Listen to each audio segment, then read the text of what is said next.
Hello दोस्तों, मैं सौरभ मलिक आप सभी का टॉपिक स्टडी में स्वागत करता हूं। दोस्तों, आज मैथ की वीडियो में हम पढ़ने वाले हैं मैथ का important chapter profit and loss.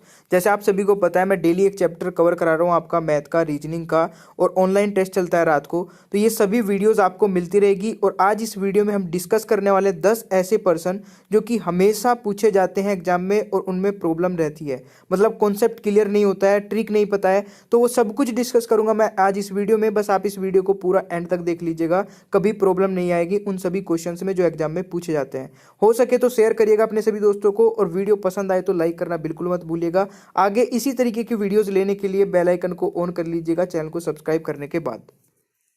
तो चलिए स्टार्ट करते हैं आज के इस चैप्टर को। और यहाँ पे मैं बिल्कुल बेसिक से जीरो लेवल से स्टार्ट करने वाला हूँ प्रॉफिट एंड लॉस को। सबसे पहले मैं आपको कॉस्ट प्राइस, सीपी क्रय मूल्य, और सेलिंग प्राइस विक्रय मूल्य के बारे में बताऊंगा, क्योंकि बहुत सारे बच्चे जब हाई लेवल के क्वेश्चन पे हम जाते हैं और अच्छे लेवल के क्वेश्चन पे जाने के बाद में जब हमें ये नहीं पता चलता कि कौन सा इसमें सीपी और कौन सा एसपी है, तो वहाँ पे बहुत प्रॉब्लम आती है। तो बिल्कुल बेसिक से पढ़ते हुए चलेंगे स्टेप बाय स्टेप, तो प्रॉब्लम कहीं पे नहीं आएगी।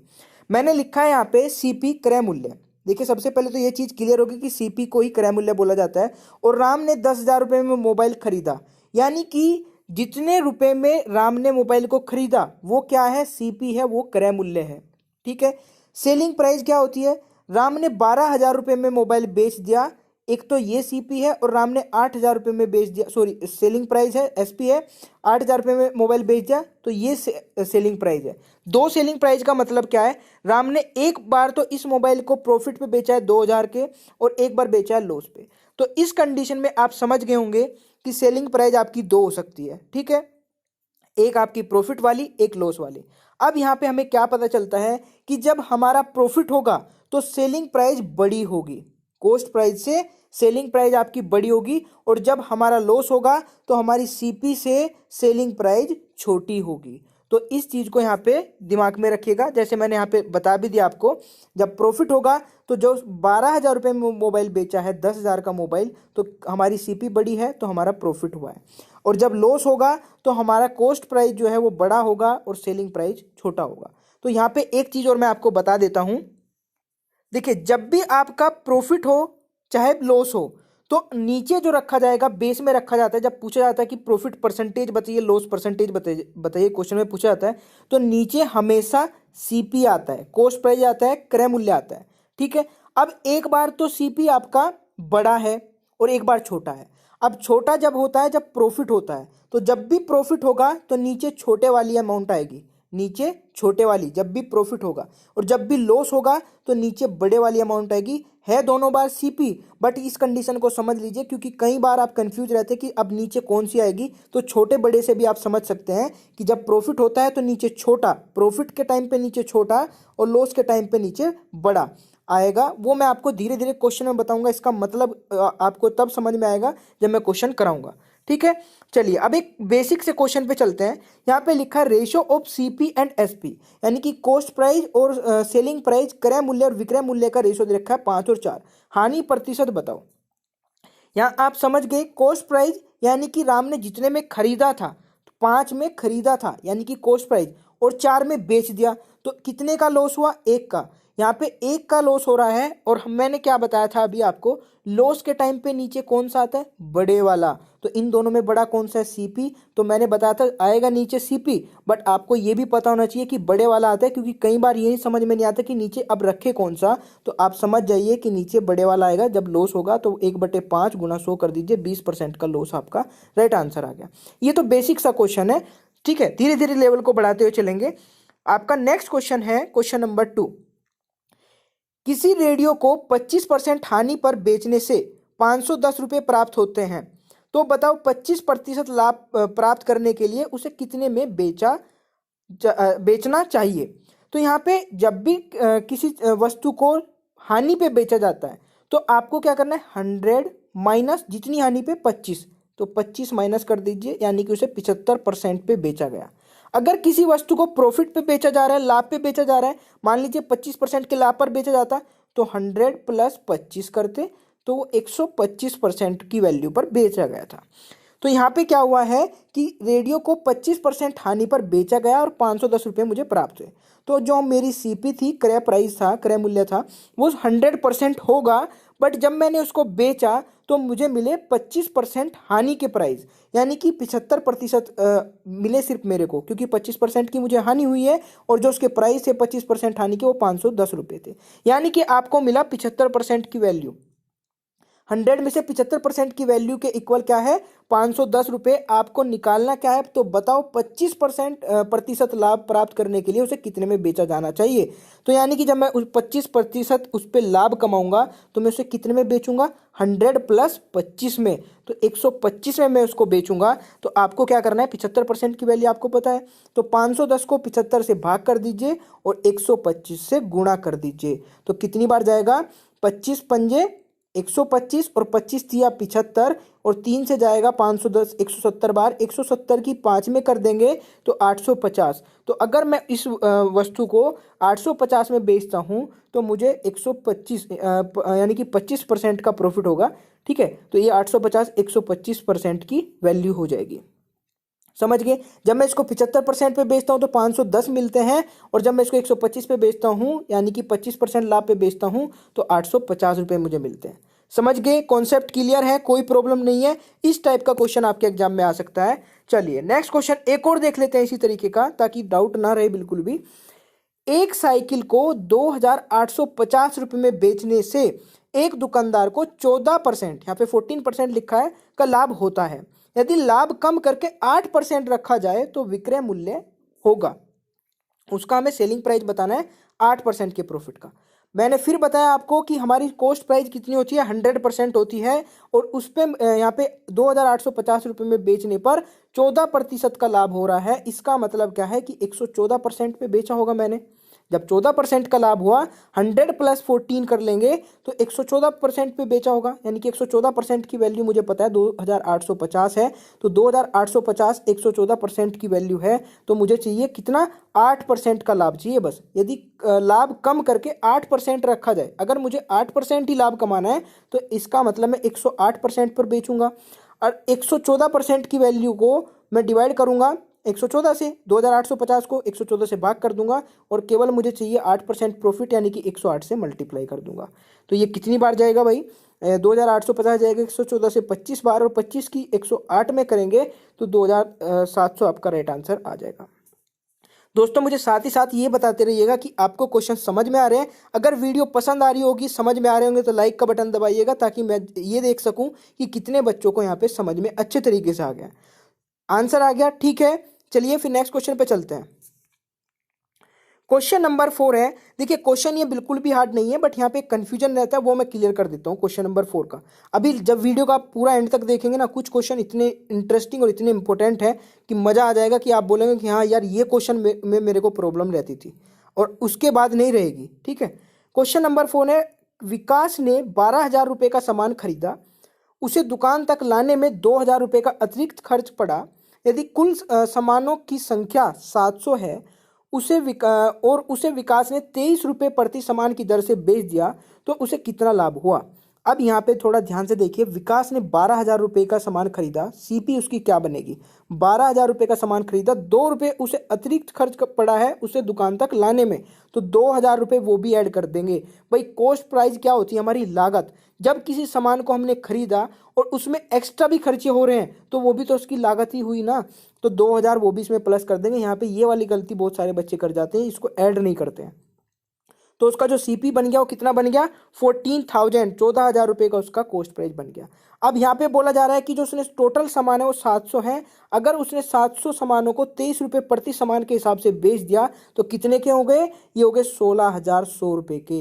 यानी कि उसने 16,100 रुपये में बेचा 14,000 रुपये का सामान, तो कितना प्रॉफिट हुआ, ये आपका हो जाएगा 14,000 को इसमें से माइनस कर देंगे 16,100 में से, तो 2,100 रुपये का प्रॉफिट हुआ। ये आपसे पूछा गया था। ठीक है, तो ये बहुत सिंपल सा एक क्वेश्चन था, कोई प्रॉब्लम नहीं है, सारे टाइप की क्वेश्चन आने चाहिए, किसी भी टाइप का क्वेश्चन आ जाए तो प्रॉब्लम नहीं आए, ऐसा होना चाहिए। अब एक ये क्वेश्चन है, बड़ा फेमस क्वेश्चन है, यहाँ पे अब मैं समझाऊंगा आपको कि बड़े छोटे का मतलब जो मैं आपको बता रहा था शुरू में, उसका क्या यूज है। क्वेश्चन नंबर 5, एक बेईमान दुकानदार 1 किलोग्राम के स्थान पर 950 ग्राम ही तोलता है, और वह कहता है कि मैं सभी वस्तुओं को क्रय मूल्य पर ही बेचता हूं, तो उसका लाभ प्रतिशत बताओ। तो दोस्तों सबसे पहले क्वेश्चन का मतलब समझते हैं। क्वेश्चन में बोला जा रहा है कि एक बेईमान दुकानदार है जो कि कुछ गड़बड़ करके वो 950 ग्राम बेचता है। ठीक है, 1 किलो के स्थान पे 950 ग्राम बेचता है, वो कुछ गड़बड़ कर देता है। ठीक है, जब वो 950 बेचेगा 1 किलोग्राम के जगह पे, तो वो प्रॉफिट कमा रहा है। बेचने में कितना प्रॉफिट कमा रहा है? 50 ग्राम का, हर 1 किलोग्राम पे 50 ग्राम का प्रॉफिट कमा रहा है। तो यहाँ पे क्वेश्चन में आपसे यही पूछा गया है कि वो कितना प्रतिशत लाभ कमा रहा है। ठीक है, और वो ये बोलता है कि मैं जितने में खरीदता हूँ ना सामान को, उतने में बेच देता हूँ। तो अगर वो जितने में खरीदता है उतने में बेच देता है, बट प्रॉफिट वो कहाँ से कमा रहा है? जो ये कम बेचता है तोलने में, यहाँ से वो प्रॉफिट कमा रहा है, यानी कि 50 ग्राम का प्रॉफिट कमाएगा। अब मुझे ये बताइए, प्रॉफिट हम किस चीज पे निकालते हैं? छोटे वाली अमाउंट पे, बड़े वाली अमाउंट पे? अब यहाँ पे आपको समझ में नहीं आएगा कि नीचे कौन सी रखी जाए। अगर समझ में आ रहा है तो बहुत अच्छी बात है, अगर समझ में नहीं आ रहा है तो प्रॉफिट हमेशा छोटे वाली अमाउंट पे निकाला जाता है। तो छोटे वाली नीचे रख दीजिए, 50/950 और गुणा 100। तो यहाँ 0 से 0 कट जाएगी, 5 से 95 जाएगा 19 बार। 100 को 19 से भाग करेंगे कितनी बार जाएगा? 5 से 5/19। तो ये हो जाएगा आपका राइट आंसर। अब समझ में आ गया कि जब आपको ये समझ में ना आए कि नीचे कौन सी अमाउंट रखी जाएगी, तो प्रॉफिट होते ही नीचे छोटे वाली अमाउंट, लॉस होगा तो नीचे बड़े वाली अमाउंट। बस आपको इतना करना है। चलिए, आशा करता हूं कि समझ में आ गया होगा। नेक्स्ट क्वेश्चन पे चलते हैं। एक क्वेश्चन और देखिए। अभी परसेंटेज का चैप्टर मैंने आपको कराया था, और परसेंटेज का एक वीडियो है जो जबरदस्त वीडियो मैंने बनाई थी, उसका लिंक नीचे दे दूंगा डिस्क्रिप्शन बॉक्स में, उसे देख लीजिएगा। वहां पे भी मैंने ये आपको ट्रिक बताई थी कि इसका अभी बहुत यूज होगा, और अब ये प्रॉफिट एंड लॉस में भी आ गई है। तो इसको देख लेते हैं कैसे इसका यूज करते हैं। एक बेईमान दुकानदार सामान खरीदते समय 10% की गड़बड़ करता है तथा सामान बेचते समय भी 10% की गड़बड़ करता है, तो बताओ उसे पूरे सौदे में कितना लाभ होगा। अब ये क्वेश्चन बड़ा इंटरेस्टिंग सा है, और यहाँ पे बहुत सारे बच्चे इसमें लगाएंगे तिगड़मबाजी कुछ और करके, बट अगर आपको पता है इस ट्रिक का तो आप इसे कर लेंगे सेकंडों में। इसको तो रट लीजिए, ये बहुत इंपॉर्टेंट है। बहुत सारे क्वेश्चन को ऐसी चुटकियों में हल कर देते हैं। यहाँ पे है आपको x + y + x × y/100। आपको इतना पता होना चाहिए, जब भी 2% को 1% बनाना हो, 2% का कंक्लूजन निकालना हो कि उनसे बना क्या है, प्रॉफिट बना, लॉस बना, जो भी पूछा जाए, तो इसको उठा के अप्लाई कर दीजिए। अगर किसी भी क्वेश्चन में सिर्फ 2% दिए ना, कुछ भी नहीं दिया है डाटा, तो आपका ये अप्लाई होगा, और इससे आपको पता चलेगा कि प्रॉफिट हुआ या लॉस हुआ उस क्वेश्चन में। ठीक है, तो यहाँ पे देखिए क्या करना है आपको भाई। जब वो खरीदता है तब भी 10% की गड़बड़ करता है, जब बेचता है 10% की गड़बड़ करता है, यानी कि वो 10% प्रॉफिट तब कमा रहा है, 10% प्रॉफिट अब कमा रहा है। तो यहाँ पे बहुत सारे बच्चे क्या करेंगे, वो 20% प्रॉफिट कमा रहा है, और आपको ऑप्शन में भी मिल जाएगा, बट वो राइट आंसर नहीं होगा। यहाँ पे आपको क्या करना है, 10 + 10, ठीक है, प्लस 10 × 10/100 आपको करना है। तो 10 + 10 कितना हो जाएगा? 20, और ये 0 से 0 कट जाएगा, 1 की 1 में करेंगे तो 1, तो उसे 21% का प्रॉफिट हो रहा है। ये आपका होगा सही आंसर। ठीक है भाई, आशा करता हूं कि समझ में आ गया होगा। अगर किसी भी क्वेश्चन में डाउट रहता है तो नीचे कमेंट बॉक्स में टाइप कर दीजिए कि क्वेश्चन नंबर इसमें प्रॉब्लम है, बताइएगा दोबारा से, तो दोबारा से भी बताया जाएगा। चलिए नेक्स्ट क्वेश्चन पे चलते हैं। Question number 7। देखिए, ये इतना फेवरेट क्वेश्चन है अलग अलग एग्जाम में। पुलिस का एग्जाम ले लीजिए, एसएससी का एग्जाम ले लीजिए, सभी एग्जाम में क्वेश्चन एक बार आ चुका है। बस थोड़ा सा लो हाई लेवल रहता है, यानी कि ये लो हाई लेवल भी नहीं बोल सकते, मतलब इसी टाइप का क्वेश्चन पूछा जाता है। तो इसमें बोला जा रहा है 4 रुपये में 3 के दर से नींबू खरीद कर 3 में 4 की दर से बेच दिए, तो बताओ हानि प्रतिशत बताओ। तो यहाँ पे देखिए, अब आपको थोड़ा पढ़ने में अजीब सा लगा होगा क्वेश्चन। अब करेंगे कैसे ये तो पता ही नहीं चलेगा। यहाँ पे बोला 4 रुपये में 3 की दर से नींबू खरीद कर 3 में 4 की दर से बेच दिए, तो आपको ज़्यादा क्वेश्चन समझने की जरूरत भी नहीं है। यहाँ पे आपको बस एक चीज़ पता होना चाहिए, ये प्राइस है और ये क्वांटिटी है। बस अगर आपको इतना पता चल गया तो एक साइड में लिखिए प्राइस, एक साइड में लिखिए क्वांटिटी। 4 में 3 खरीदे ये सोचिए, और 3 में 4 बेच दिए, तो ऑब्वियसली बात है आप सीधा सीधा देख सकते हैं हुआ तो लॉस ही है। बट आपको अगर ये भी नहीं समझ में आ रहा कि लॉस हुआ प्रॉफिट हुआ, तब भी कोई टेंशन की बात नहीं है। इस तरीके से उठा के इनकी क्रॉस मल्टीप्लाई कर दीजिए। 3 की 3 में करेंगे 9, 4 की 4 में करेंगे 16। अब अगर क्वांटिटी वाली साइड बड़ी आए, अगर ये वाली साइड बड़ी आए तो हमेशा लॉस होगा, और अगर ये रुपीज़ वाली साइड बड़ी आए तो ये आपका प्रॉफिट होगा। समझ गए? लॉस कब होगा? जब क्वांटिटी वाली साइड बड़ी आए, और प्रॉफिट कब होगा? जब आपका रुपीज़ वाली साइड बड़ी आए। तो ये बिल्कुल सोचने वाली बात ही खत्म हो गई कि यहाँ पे इस क्वेश्चन में प्रॉफिट हुआ है लॉस हुआ, सीधा सीधा समझ में आ गया कि लॉस हुआ है। ये कितना लॉस हुआ है? 7 का लॉस हुआ है। अब फिर बात आती है कि इन दोनों में से नीचे कौन सा रखा जाए। नीचे आपका रखा जाएगा, जब लॉस होगा नीचे क्या रखा जाएगा, बड़े वाली अमाउंट। इन दोनों में बड़ी कौन सी है, ये वाली, तो नीचे रख दीजिए ये 7/16 गुना 100 से कर दीजिए, तो कितना आ जाएगा 43 कंप्लीट 3/4% आपका प्रॉफिट लॉस आ जाएगा, या फिर हम बोल सकते हैं 43.75% का लॉस होगा।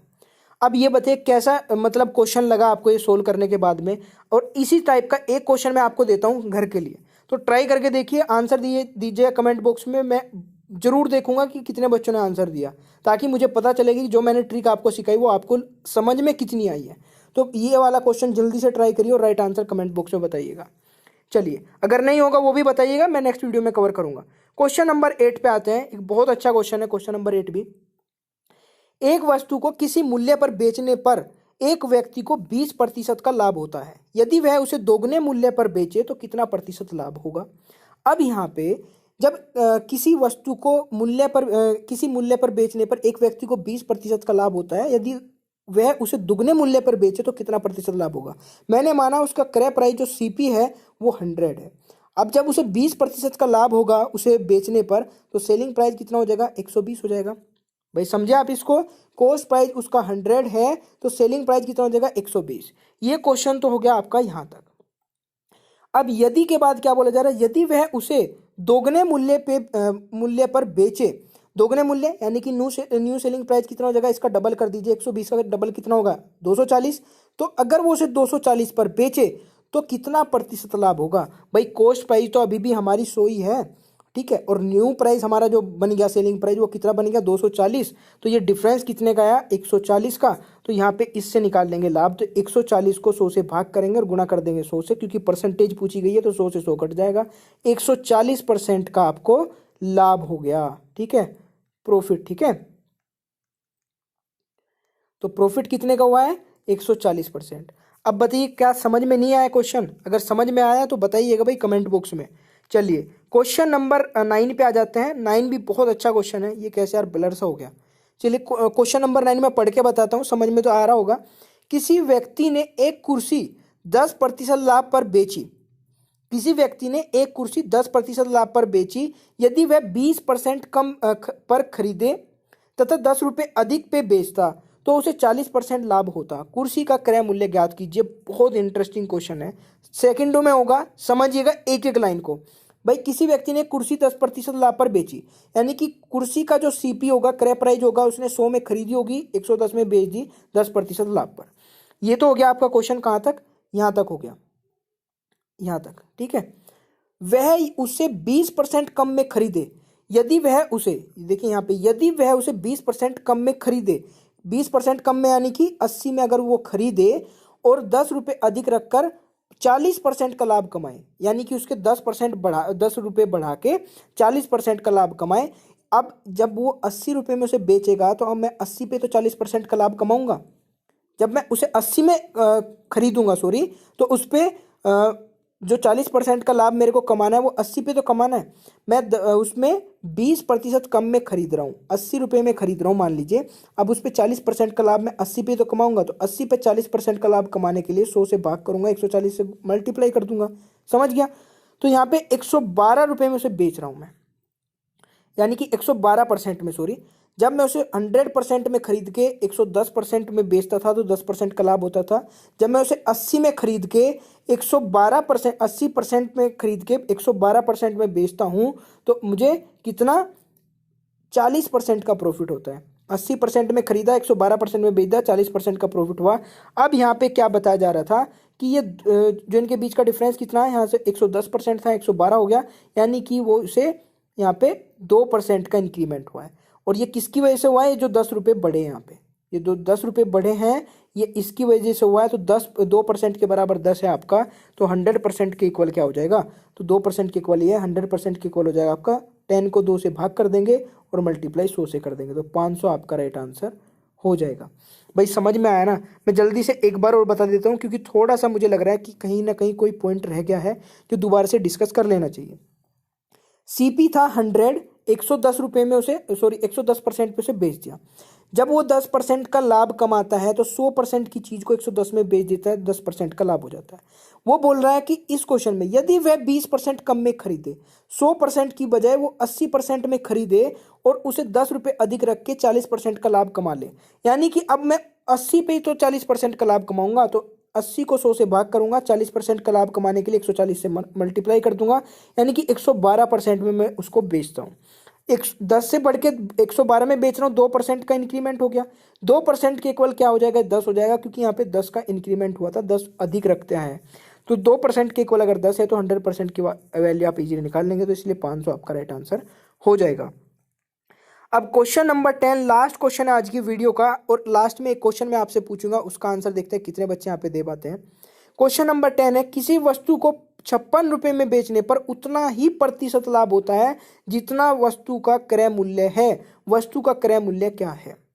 यहाँ पे बोला जा रहा है किसी वस्तु को 56 रुपए में बेचने पर उतना ही प्रतिशत लाभ होता है जितना उसका क्रय मूल्य है। जितने में उसे खरीदा था ना, उतना ही प्रतिशत लाभ होता है। ठीक है, तो हमें यहाँ पे एक चीज सीखनी है, ट्रिक है यहाँ पे बहुत अच्छी, कि जो 56 रुपये लिखे हैं ना, इसके ऐसे फैक्टर करने हैं कि दोनों की मल्टीप्लाई करके तो 56 आए और दोनों का डिफरेंस 10 आए। ये ट्रिक है। ठीक है, तो इसको जान लीजिए कि 56 के ऐसे फैक्टर क्या हो सकते हैं। 56 के बहुत सारे फैक्टर हो सकते हैं, बट ऐसा फैक्टर चाहिए जिसका डिफरेंस 10 आना चाहिए। ठीक है, तो 14 में से -4 करेंगे, 14 चौका 56, और 14 में से 10 माइनस करेंगे तो ये 4 माइनस करेंगे तो 10। तो अब आपका आंसर आ चुका है। आंसर क्या होगा? यहाँ पे प्रॉफिट पूछा है कितने मूल्य का प्रतिशत होता है, जितनी वस्तु का क्रय मूल्य। तो यहाँ पे जो छोटे वाली अमाउंट होगी बस उसमें आपको 0 लगाना है, छोटे वाला जो फैक्टर होगा, और वो इतने % आपका राइट आंसर हो जाएगा। समझ गए हैं इस क्वेश्चन को? अगर समझ में आ गया है तो ये क्वेश्चन नंबर लास्ट जो है इसको करिए, और लास्ट क्वेश्चन का राइट आंसर कमेंट बॉक्स में दीजिएगा। 2 क्वेश्चन मैंने आज घर पे करने को लिए आपको दिए हैं, तो दोनों को ट्राई करिए, और इसकी PDF आप डाउनलोड कर सकते हैं टॉपिक स्टडी के टेलीग्राम चैनल से, जिसका लिंक नीचे भी है, या फिर आप डायरेक्ट सर्च करिएगा टॉपिक स्टडी टेलीग्राम पे जाकर के, तो वहाँ पे मिल जाएगा सबसे ऊपर ही। डेली PDF में अपलोड करता हूँ करंट अफेयर की, मैथ की और रीजनिंग की, और भी बहुत सारी वीडियो के लिंक जो आप तक नहीं पहुँच पाते कई बार, वो यहाँ से मिल जाते हैं, जो इंपॉर्टेंट वीडियोज़ होती है। अगर वीडियो पसंद आई है तो वीडियो को तो आपने लाइक कर ही दिया, अगर नहीं किया तो कर दीजिएगा। शेयर करना बिल्कुल मत भूलिएगा, ताकि किसी दूसरे बच्चे की भी हेल्प हो सके। कोई भी डाउट रहता है तो नीचे कमेंट बॉक्स में पूछ सकते हैं। आप मुझे डायरेक्ट फेसबुक पे फॉलो कर सकते हैं, इंस्टाग्राम पे फॉलो कर सकते हैं, सर्च करिएगा सौरभ मलिक, SAURABHMALIK, सौरभ मलिक सर्च करके आप मुझे फॉलो करके कोई भी डाउट रहता है वहाँ पे भी पूछ सकते हैं, क्योंकि सब कुछ मतलब यूट्यूब पे पूछना पॉसिबल नहीं होता है। हज़ारों लाखों की तादाद में कमेंट आते हैं, तो उनको रीड करके वहाँ पे रिप्लाई देना पॉसिबल नहीं हो पाता है। तो ये आपका, और फेसबुक पेज पे भी आप मैसेज कर सकते हैं, टॉपिक स्टडी का फेसबुक पेज भी है, इंस्टाग्राम पेज भी है टॉपिक स्टडी का अलग से। तो चलिए फिर मिलते हैं नेक्स्ट वीडियो में। वीडियो को देखने बहुत बहुत धन्यवाद। आपका दिन शुभ हो।